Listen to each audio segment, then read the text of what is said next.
KPIX 5's Juliette Goodrich is in Pleasanton with more on the inland heat and what happened to spring. Juliette? Exactly. Hi, Alan. Yes, we're waiting for that ocean breeze to come out into the East Bay.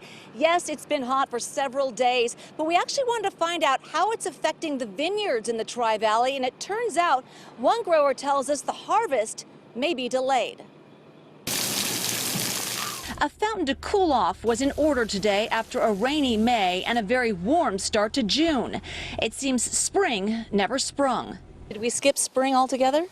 Sort of felt like it.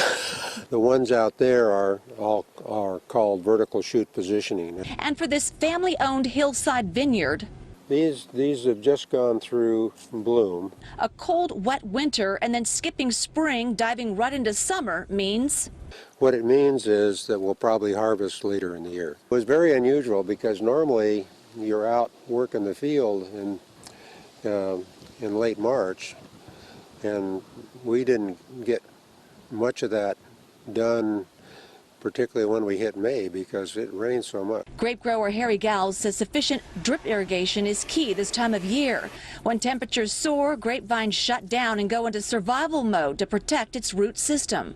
The hot weather is really a bigger problem going into the harvest season, because you're more vulnerable then, because the grapes are fully developed and you like to cut back the water so the flavors were developed, so we'll develop more fully, but you're right on the edge of making raisins. He says you just do what you can do and ride it out. So looking at the quality now, what can you gauge from our seasons we've had this year? Hard to say this early. Things have come out and developed nicely.